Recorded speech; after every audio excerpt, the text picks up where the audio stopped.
welcome to Prosperity and Possibilities, where I help you to recognize the possibilities in your life and give you ways to increase your prosperity, which is increasing your wealth and your joy, because wealth without joy is not true prosperity. So today I was trying to be a little mysterious about the topic. Why? Well, I've been an accountant and financial advisor for many, many years. And I know there are topics that people do not want to talk about, but this is one that is extremely important and so easy. I swear to you, this is going to be something you can take action on right now in the next 5 minutes. Well, after I'm done, 5 minutes is all it's going to take you. And this is going to be so important. Yeah, I'm talking about a holograph will. A holograph will, I hope, piques your curiosity because you're like, okay, I know what a will is, but a holograph will? Holograph will is free. How's that? Yeah, so I know what happens when someone dies without a will. And I know that it is a very cruel thing to do, to die without a will. It's very cruel to the people you are leaving behind. They are going to be possibly traumatized, very much grieving, very overwhelmed. There's so many things to deal with. It's so stressful. Trust me, I've had to do it. And I was so glad that there was a holograph will. We had never gone to a lawyer to get an actual will done, but this is a legally binding will. Now, it is here. I have looked it up and there are different rules, different places. So depending on what state or province or country you live in, you will need to check. You can look online and see, just search for the term holograph will. I will have that shared in the notes. There may be different requirements. It may not be a legal thing where you are, but chances are it is. Now, there are definite rules that you have to follow to do this. But first, before I get into those, I want to stress again how important this is. If you think, well, if I die without a will, everything goes to my spouse. No. If everything will go to my children. No, it doesn't. It goes to the government's rules, which there is a long thing. You don't want to read it, but there are rules that you have to follow. And that person cannot, your spouse that's left behind can't even do anything until they go to court to get permission to administer your estate. How's that for a nice, gee, babe, sorry, I know you miss me. Can you go to court so you can take care of this for me? That's mean. Don't do it. It will cost you a piece of paper. All you need is a pen and a piece of paper, and look it up online so you get the actual instructions for where you live, but I'm going to give you the basic rules.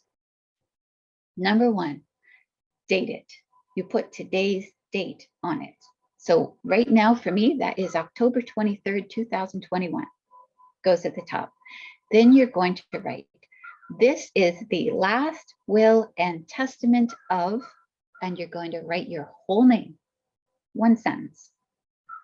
Sentence two, you have to name an executor for your will. The executor is the person who is going to be in charge of it. You need someone you can trust and someone, they have to also be intelligent. They don't have to be able to do everything themselves. They just have to know that they can hire people. The estate pays for that before other things are paid for.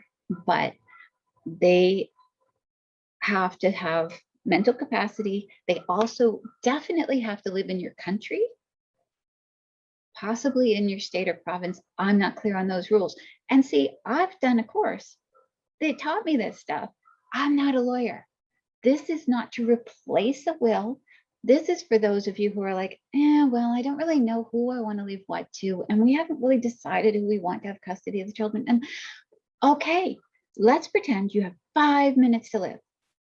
Do you want the government in charge and the one you're leaving behind tortured with having to go to court and figure everything out? Or do you just want to have them say, oh, Thank God I got this piece of paper. Okay, we're going for the second one, right? So here's what we're going to do. After you write the first sentence, this is the last will and testament of, and your name. I name, and you're going to put the full name of the person as the executor. You can have a second line if you want. This says if they are not available or don't want to, this person can be the executor. You can do that. That's 2 lines. One more line. I leave everything to. Do not get creative. You're not a lawyer. There's a lot of things that lawyers know how to do with wills that are important that you don't have to make it so that you're dying without a will. This is the basics. 5 minutes, take control back from the government. So all you're going to say is everything goes to, it could be your spouse. You can name one person. You can say everything will be divided equally between and name 2 people. You can say everything will be divided equally amongst and name your children. You don't have to say equally. You can say this person gets 70%, this one gets 30%, but then you're starting to get into the weeds. Keep it simple. We don't want this coming back and being a problem. We want this to be, you have a will. I know somebody that they were ill and they did the will with the lawyer and they were going to go sign it on Monday and they died on Sunday. So they died without a will. This will solve that problem. And you're going to do this right now. Then you're going to go see a lawyer later. So those 3 lines are really all you need, but the whole thing has to be completely 100% handwritten by you. If it's your will, written by you. If it's Joe's will, Joe has to write it. You cannot write it for somebody else. It cannot be typed and signed. It has to be 100% in your handwriting. And if you're thinking, oh, but I don't know how to do script, that's fine. You can print it as long as you do it. Okay. So if you have those 3 things, 4 things, the date, this is the last will and testament of, I name this person as the executor, everything goes to, now sign it. I say sign it, even though in some places you require a witness and they have to see you sign it anyway, because you can rewrite it or you can just re-sign it in front of somebody. We're talking about the cost of a piece of paper here, and it's not a lot of words. There is 2 more lines that you can add if you have children that are underage, and that would be, I name this person as the guardian or these people as the guardian, and I want this person to handle the estate in trust for the children. So you can have one person that's really good with children and one person that's really good with money. So you can divide it up, or you could have one person doing both. That's fine. Now, all of these things I have had pushback on when I have talked to people. Well, I don't know. Do you think your sister might? I don't really know. Anyway, pick somebody. It doesn't have to be perfect. It's a piece of paper. This isn't when you go to the lawyer and you have to have it all good because it's going to cost you a few $100s to go back and do it. If you write it and you have it done and you don't like it, you can rewrite it 10 minutes later, just destroy the one you did 10 minutes earlier. There's one more step you need to do, and that is you have to tell at least the executor, I would suggest also the beneficiaries, that there is a will and where you put it. If you have any life insurance policies, I would keep it all together with that. That's another thing people like to have together. But this is so easy and it's so important. And you will make such a difference for those that you're leaving behind. I've been there. It's not a fun place to be. And if I had to deal with that, oh my gosh, just one more thing would have been horrible. It took me so long just before I wanted to open mail again. Like it's just, there's so much overwhelm. And I guess it was worth for me because I had all the trauma that I was coming out of too. So, but this is important. Now, I really hope you take action on this. I hope you tell other people about this. It's not hard to do. I do recommend you still go see a lawyer and have a lawyer do a will for you. That is because there are a lot of rules that you don't know about. I don't know about, but lawyers know about, and they will do a very good job on your will so that you don't have any worries. But this will make it so that you have a will. You don't die intestate. The government doesn't take control, and your loved ones don't have to go to court to get permission to deal with your stuff.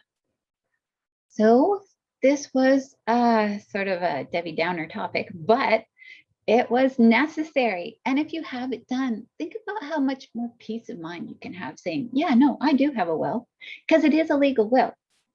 Technically, you have to check where you live. Again, if you need a witness, make sure you go and get somebody to watch you sign it and have them write their name, maybe their address, phone number, contact information when they witness it, just so people can get hold of them if they need to.